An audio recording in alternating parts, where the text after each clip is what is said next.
Welcome back to the Simple System tutorial video series. This tutorial is going to deal with advanced flips when you're playing the Simple System.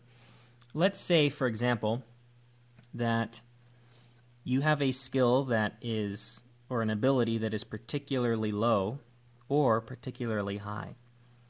In other words, as you're turning your attempt up to higher and higher levels, by the time that you reach blue, if you were to turn again, it would take you back to green.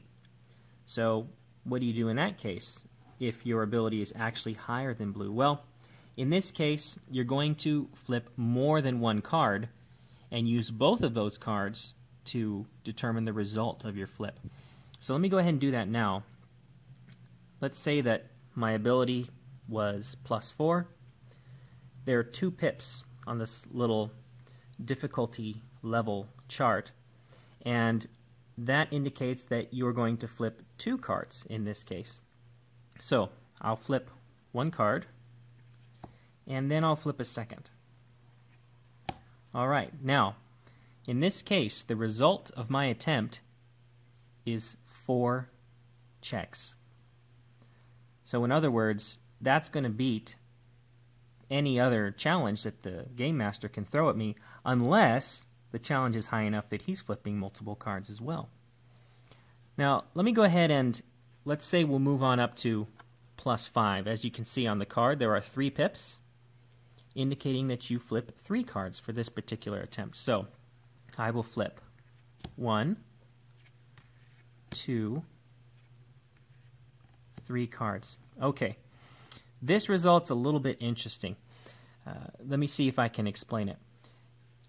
Whenever you have a combination of both strikes and checks, what you will do is total the checks and total the strikes, and whichever is greater, that's the result that you're going to use. However, in this case, I actually have an equal number of strikes and checks. So if it ever happens, you just resolve it by flipping 1 additional card. Okay, in this case, now I total up all the checks. I have 5 checks. I total up all the strikes. I have 3 strikes.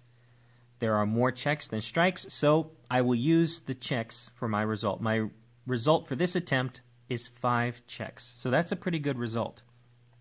Let me go ahead and flip that again just to see if I can get a more typical result out of, let's say, a 3-card attempt.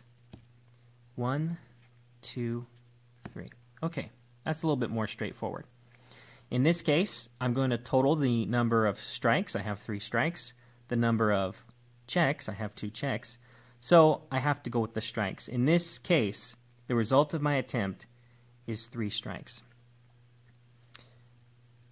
That's a little bit disappointing for me, but that's the way that the cards played out in this particular case. So there you go. Those are your advanced flips. Again,